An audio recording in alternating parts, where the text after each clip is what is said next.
Maha mul hakkas natuke pähe. No nii, käest nüüd ongi, keerasime tee pealt maa ja tahtsime endale midagi lubada, siis niisuguse väikse matka.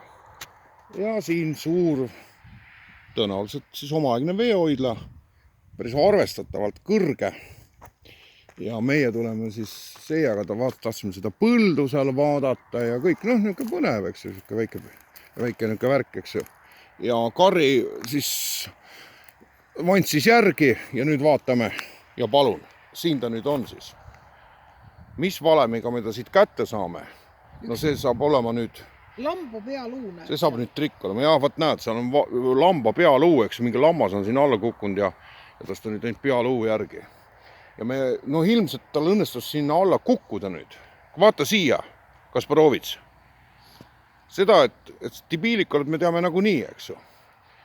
Aga jumala arm on see, et sa oled vist enam-vähem terveks jäänud, olgugi ta kõndida praegu ei taha. Ta on rahulik küll, aga kõndida ta ei taha, ta ilmselt ta võis viga ka saada.